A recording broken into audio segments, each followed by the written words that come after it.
এভাবেই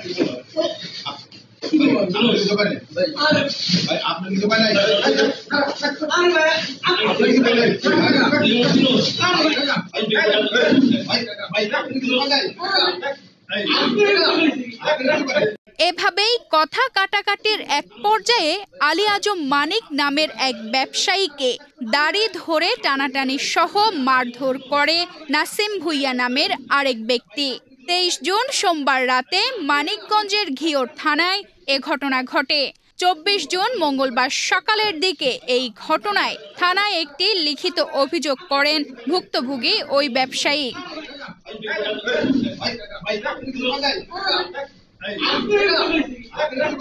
অভিযোগ সূত্রে জানা যায় ২৩ জুন সোমবার রাত ৯টার দিকে আলী আজম মানিকের কম্পিউটারে কাজ নিয়ে আসে নাসিম ভুইয়া।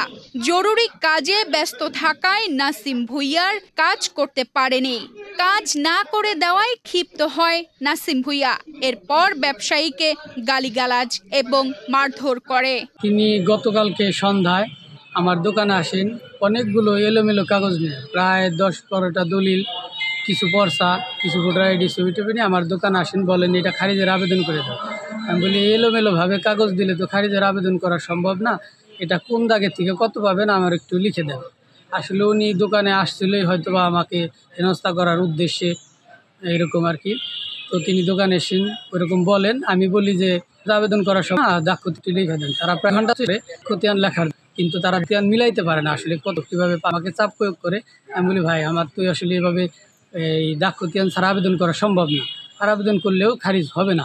আমার তো জানা নাই আপনাদের জমি কতখানি বা কোন দাগে কত, এটা জানা নাই।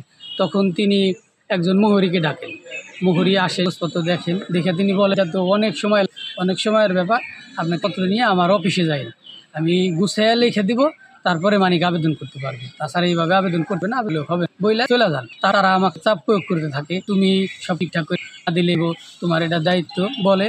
তখন আমি বলি যে রাত ৯টা বেজে গেছে, আমার 2টা ছোট বাচ্চা আছে, তারা আমাকে ছাড়া খায়ও না ঘুমায়ও না, তো আমার এখনই বাসায় যেতে হবে, আপনি কাগজপত্র রেখে যান, আর না হলে কালকে সকালে আইসেন। আজকে তো আপনি আবেদন করলেই তো আজকে জমা দিতে পারবেন না, জমা দিতে হবে কালকেই।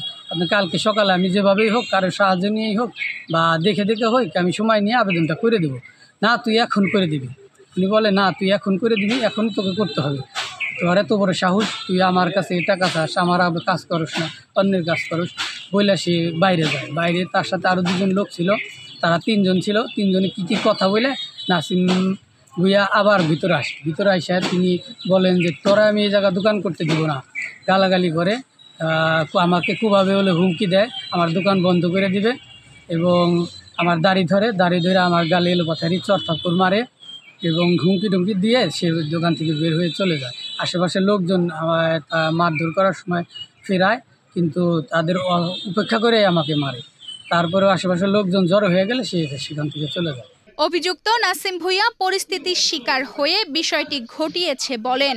তবে ঘিওর থানার ভারপ্রাপ্ত কর্মকর্তা রফিকুল ইসলাম বলেন আলী আজম মানিক একটি লিখিত অভিযোগ করেছেন এবং তদন্ত করে আইনগত ব্যবস্থা নেওয়া হবে বলে জানিয়েছেন।